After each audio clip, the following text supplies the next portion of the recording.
This is our next practical. In this practical, we have to check the shear strength of the particular material. Okay.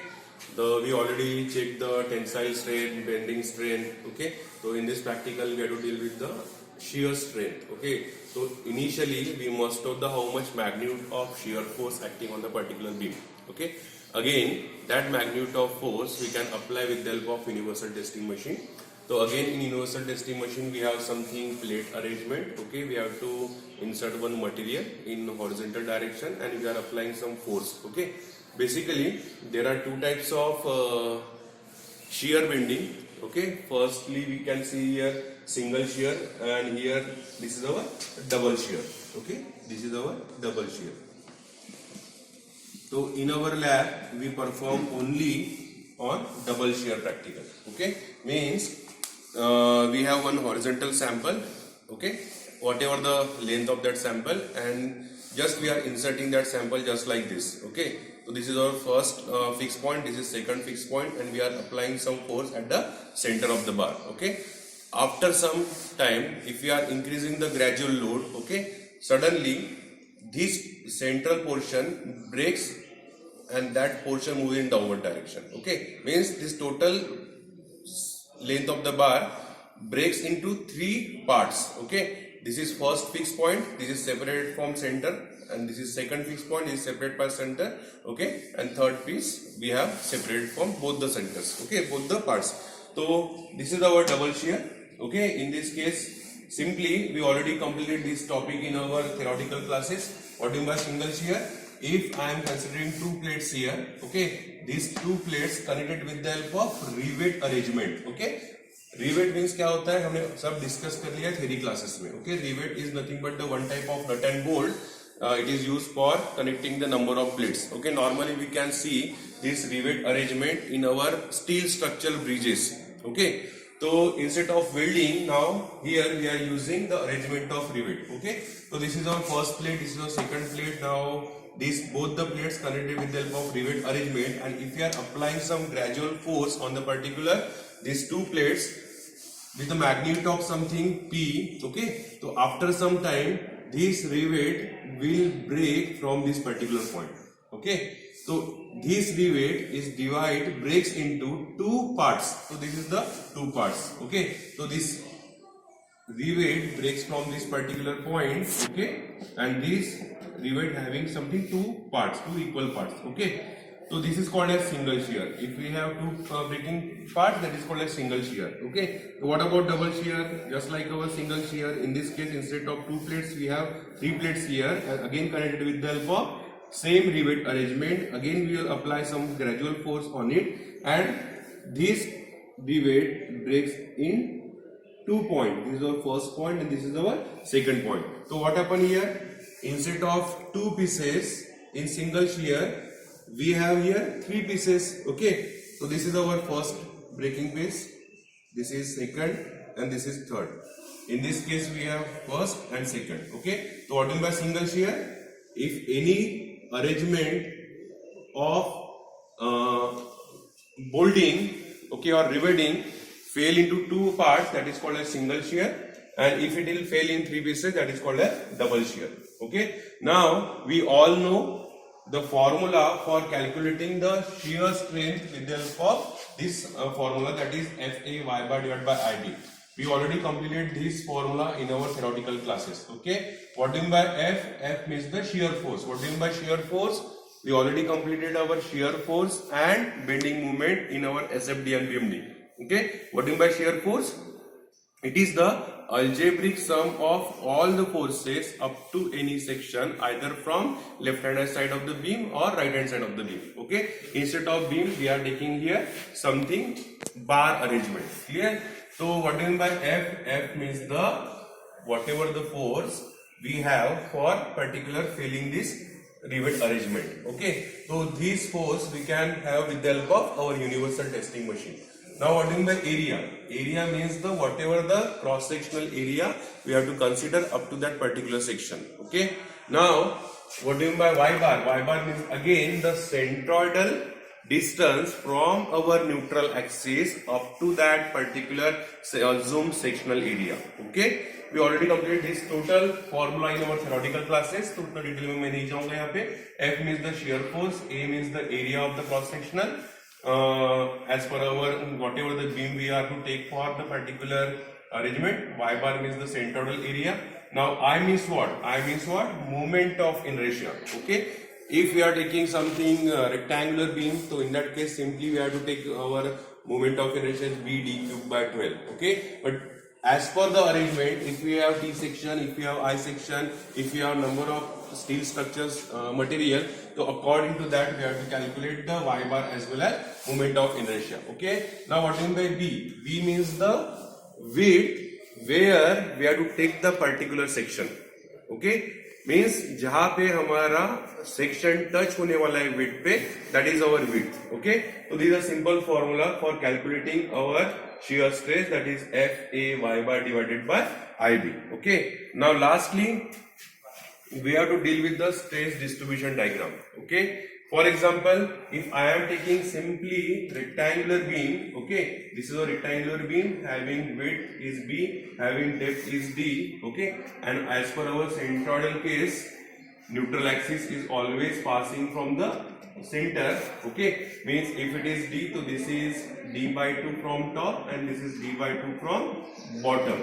Okay, now if you have to calculate the stress distribution diagram, I already told you in shear stresses we have maximum shear stress at neutral axis, just opposite to bending stresses. Okay, in bending stresses we have zero bending stress on neutral axis, but in shear stress we have maximum shear stress at neutral axis. Okay, means here shear stress is 0, here shear stress is 0.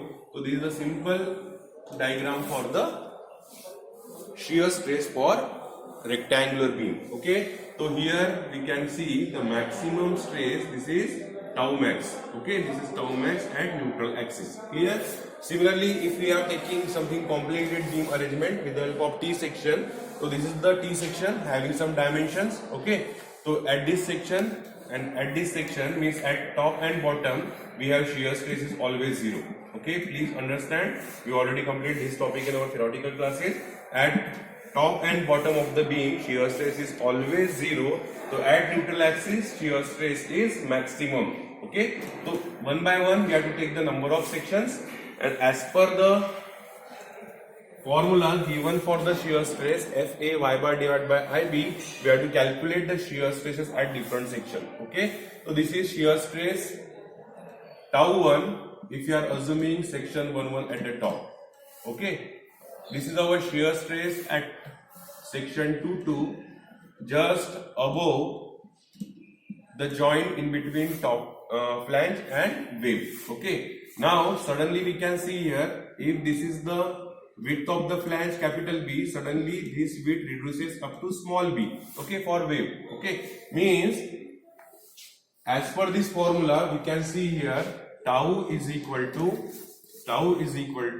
FA y bar divided by IB, means this tau is inversely proportional to the width, means this is our formula for the relation between shear stress and width of the particular material. Okay, so here this tau is inversely proportional to the width. So here if we are taking the minimum width, shear stress suddenly increases. Okay, so this is our reference line. So here for section 2 width is more, that's why this is the value of tau 2, but suddenly for wave this value reduces. So as per this formula, if this value reduces, suddenly we can have this band reading is maximum. Okay, obviously more. So this is the tau 3 shear stress at this particular section 3, means the joint for wave and top flange.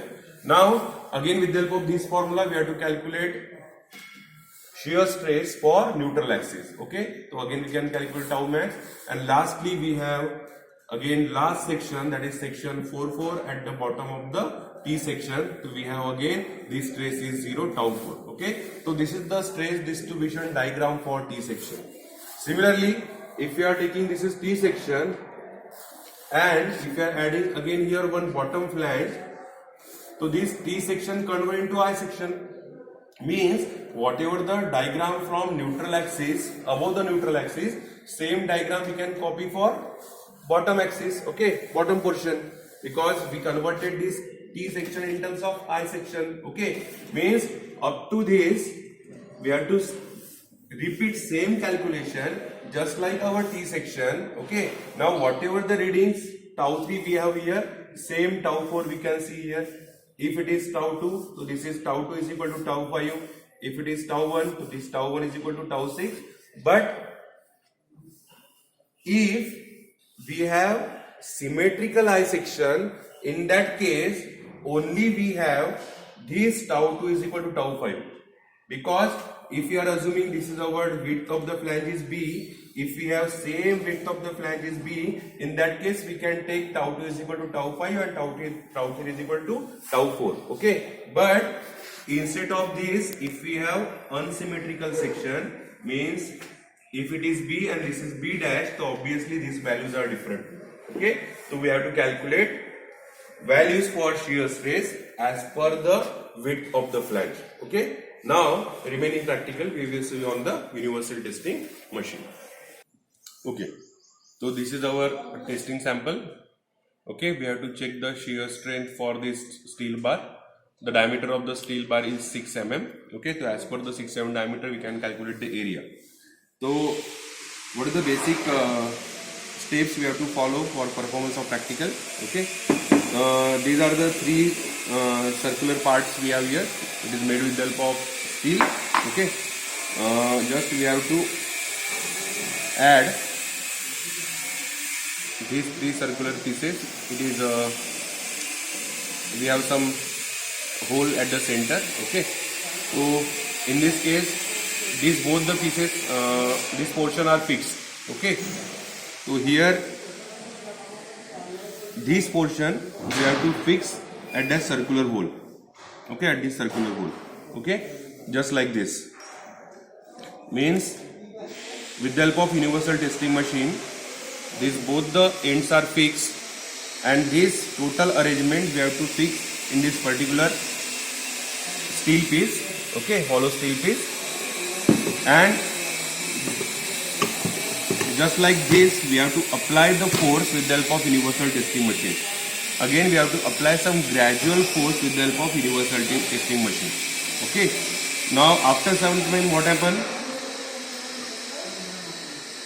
Okay, we have just like this, we are applying some force here. So these both the pieces it having in same position, but this middle portion breaks from the both the sides. Okay, so we have to install this arrangement in our universal testing machine. Okay, now obviously this is our digital universal testing machine. Up to last practicals we don't have this arrangement. Okay, now we repaired this PC as well as our connectivity between universal testing machine and computer. Okay, so just I will show how we have the graph for the particular shear strength practical. Okay, so initially we have to click on create batch here. If we once click on create batch, so here we have first point, that is client. Okay, so we can write our client, that is second year. Okay, now what batch? We have to write batch here. Just I am taking batch 1 here. Now operator. Okay, we have to write operator name. So I will write my name, Satish Kene. Now which test we have to perform here, whether it is tensile, whether it is compression, whether it is bending.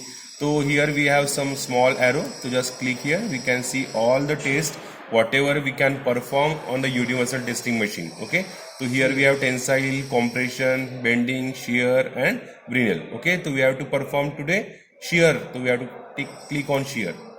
Okay, now I already told you the diameter of the steel bar is 6 mm, so this is our 6 mm. Which test we have to conduct here? Only we can perform here double. Okay, double shear. So click here double shear. As per the diameter, area directly calculated we can with the help of this computer. Okay, with the help of this software. Now we will start our performance. Here we can see the load in terms of kilonewton, and whatever the displacement we can observe on the universal testing machine, it is in terms of mm. Okay, so this is length in terms of mm. Okay, now we will start our performance. ते दाखव ते दाखव खाली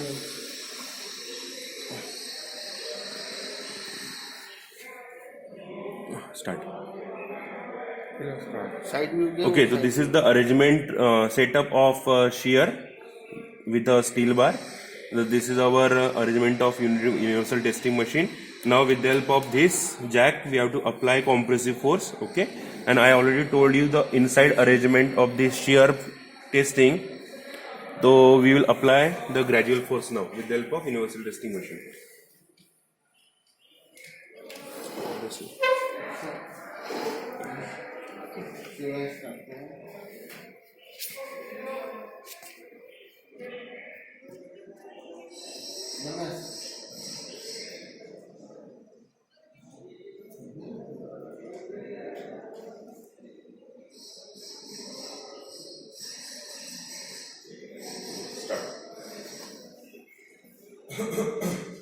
आपण पहिला पट्ट्यावर सुरू लागत नाही आमचे ते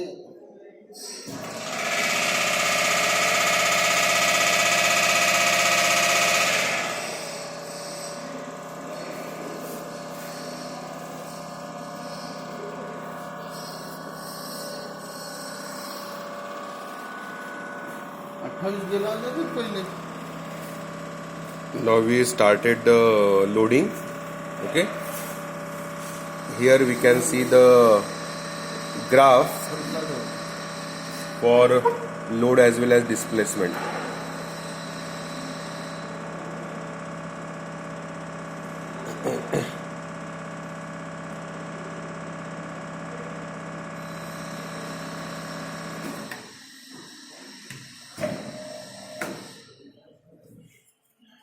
सर तो 28 दाखवला तर तुम्ही.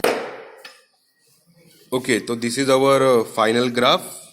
Here we have the force for the particular steel bar is 6.06 kilonewton at a displacement is 0.4 mm. Okay, so as per this force we can calculate the strength. Okay, so shear strength directly we will have here, that is shear strength is equal to 0.214 Newton per mm square.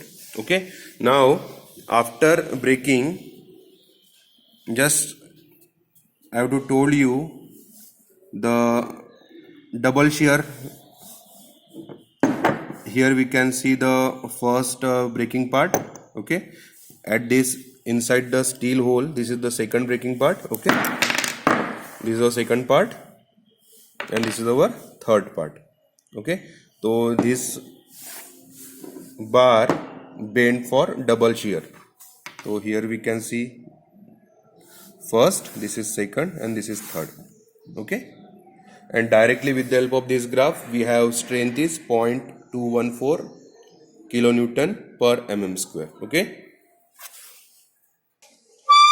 so this is all about our shear strength practical. Okay, we performed our double shear practical here, and our strength of the particular material is 0.214 kilonewton per mm square as per our software. Okay, thank you.